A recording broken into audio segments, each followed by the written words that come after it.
السلام علیکم ورحمۃ اللہ وبرکاتہ۔ حج کے 5 دن حجاج کرام کو یہ معلوم ہونا چاہیے کہ حج کے 5 دن ہوتے ہیں۔ اس کے علاوہ ایام وہاں قیام کے اور عبادات کے اور زیارات کے ہوتے ہیں۔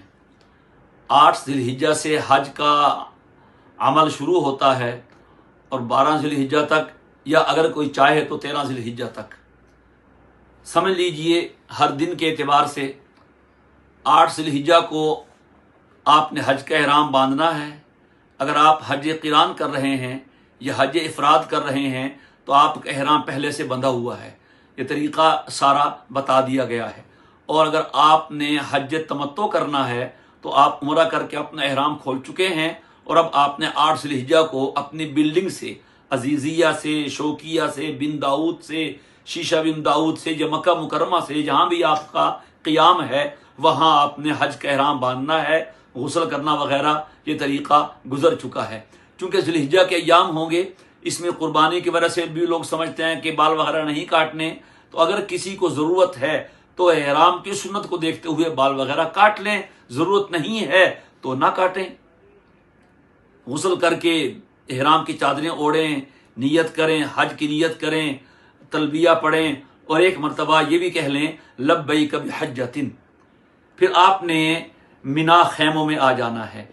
یہ سنت تو 8 ذی الحجہ کی ہے، لیکن اگر کسی مصلحت سے آپ کے جو آپریٹرز ہیں، ٹور آپریٹر، یا آپ سرکاری حج میں جا رہے ہیں، جو آپ کے معلم ہیں، وہ آپ سے کہیں کہ نہیں صاحب آپ نے 7 ذی الحجہ کی شام کو منا آ جانا ہے، تو آپ آ جائیں، اس میں کسی قسم کا مسئلہ نہیں ہے۔ اتنے لاکھ حجاج نے حج کرنا ہے تو ایک ساتھ موو کرنا یعنی جانا یہ مشکل ہوتا ہے۔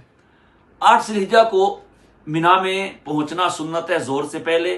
ظہر، عصر، مغرب، عشاء منا کے خیموں میں پڑھنا سنت ہے، وہاں پہنچیے، تلبیہ آپ پڑھ رہے ہوں گے، منا کے خیموں میں آرام کیجئے، باجماعت نماز پڑھیے، تلاوت کیجئے، نوافل پڑھیں، عبادات میں اور آرام میں وقت گزاریں، دنیا کی باتوں کو خیر آباد کہہ دیں۔ پھر 9 ذی الحجہ کی صبح کو آپ نے فجر پڑھنے کے بعد اشراق کے وقت میں آپ نے عرفات کے میدان جانا ہے۔ اس طرح اگر یہاں بھی آپ کو 9 کی رات کو لے جانا پڑے اور آپ کو جانا پڑے تو آپ چلیے۔ 9 ذی الحجہ سے فجر سے تکبیر بھی شروع ہوتی ہے، تکبیر تشریق، اللہ اکبر اللہ اکبر، لا الہ الا اللہ اللہ اکبر، اللہ اکبر وللہ الحمد۔ یہ ایک مرتبہ پڑھنا واجب ہے قدر بلند آواز سے، اور 13 ذی الحجہ کی عصر تک 17 نمازیں بنتی ہیں۔ پھر آپ عرفات پہنچ جائیں گے۔ جب پہنچے 8 بجے، 9 بجے، 10 بجے، زوال سے پہلے پہلے کا وقت وہ آپ کا اپنا آرام کا ہے۔ آپ آرام کر لیں، کھا پی لیں، ناشتہ کر لیں، دوپہر کا کھانا کھا لیں، ممکن ہو تو وقوف کے لیے غسل کر لیں، یہ بھی سنت ہے۔ پھر عرفہ کے دن یعنی 9 ذی الحجہ کو ظہر سے لے کے مغرب تک کا جو وقت ہے یہ وقوف کا وقت ہے، اور یہی حج ہے۔ الحج عرفہ، حج عرفہ کے وقوف کا نام ہے، اور اس میں ظہر عصر کی نماز ہوتی ہے۔ جو لوگ مسجد نورہ میں پڑھتے ہیں، نامرہ میں پڑھتے ہیں، وہ اکٹھی پڑھتے ہیں۔ اپنے خیموں میں پڑھنے والے وہ اپنے اپنے وقت میں پڑھتے ہیں۔ ہم اس پہ انشاءاللہ الگ بات کریں گے تاکہ یہ ہمارا موضوع پورا ہو جائے۔ پھر آپ نے وقوف کرنا ہے، ظہر سے مغرب تک دعائیں کرنی ہیں، بیٹھ کے کریں، کھڑے ہو کے کریں، چھاؤں میں کریں، دھوپ میں کریں، لیکن سخت دھوپ میں نکلنا بہت مشکل ہوگا اور جان لیوا بھی ہو سکتا ہے۔ گزشتہ سالوں کا تجربہ سامنے رہے، اور آپ اگر باہر نکلیں ٹینٹ سے تو وہ عصر کے وقت نکلیں جبکہ ٹھنڈی ہوائیں شروع ہو جاتی ہیں۔ پھر ہم وقوف پر انشاءاللہ ایک مستقل کلپ میں بات کریں گے۔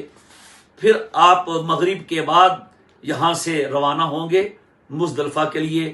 رات جب بھی وہاں پہنچیں، 9 بجے، 8 بجے، 10 بجے، 11 بجے، وہ اپنی اپنی قسمت ہے، تو وہاں پہنچ کے آپ نے مغرب اور عشاء اکٹھی پڑھنی ہے۔ یہ پڑھنا واجب ہے، اور عشاء کے وقت میں پڑھنی۔ کوئی پہلے پہنچ بھی جائے تو بھی انتظار کرے اور عشاء اور مغرب اکٹھی عشاء کے وقت میں پڑھے۔ پھر وہاں آپ جلدی سونے کی کوشش کریں، اور صبح جلدی اٹھنا تہجد کے وقت میں یہ سنت ہے، اور یہ بڑی قیمتی رات ہے، عید کی رات بھی ہے، مزدلفہ کی رات ہے، صبح اٹھ کے نفل پڑھنے کی کوشش کریں، تہجد پڑھنے کی کوشش کریں، اول وقت میں آپ فجر کی نماز جماعت سے پڑھیں، اپنے اپنے طور پہ اذان دیں، جماعتیں کروائیں، اور پھر وہاں وقوف کریں۔ یہ وقوف حج کا پہلا واجب ہے۔ فجر کی نماز کے بعد دعا کریں جتنا ہو سکے، یہاں سے کنکریاں اٹھا لیں۔ 7 کنکریوں کا لینا مزدلفہ سے مستحب ہے، اگر ساری ہی لے لیں 49 کنکریاں ہیں۔ اگر آپ نے رمی 3 دن کرنی ہے 10 11 12 اور 70 کنکریاں لینی ہوں گی اگر آپ نے رمی 4 دن کرنی ہے، 13ویں کو بھی کرنی ہے، اور پھر آپ یہاں دعا کریں۔ بڑا اہم وقوف ہے۔ عرفات کی دعائیں بعض قبول نہیں ہوئی، حضور کی مزدلفہ میں آپ نے وہ دعا مانگی، وہ قبول ہو گئی۔ وقوف کریں، اور سورج نکلنے کے 10 12 منٹ کے سے پہلے یہاں سے نکلنا مستحب ہے۔ یہاں سے نکلیں، اور پھر آپ نے آج 10 ذی الحجہ اہم دن ہے، 3 کام یا 4 کام کرنے ہیں۔ سب سے پہلا کام شیطان کو کنکری مارنی ہے، رمی جمرات کرنا ہے، اور دوسرا کام آپ نے قربانی کرنی ہے، اور تیسرا کام آپ نے حلق کرنا ہے، اور پھر اس کے بعد آپ نے طواف زیارہ کرنا ہے۔ یہ انشاءاللہ پھر اگلے کلپ میں بتاتے ہیں۔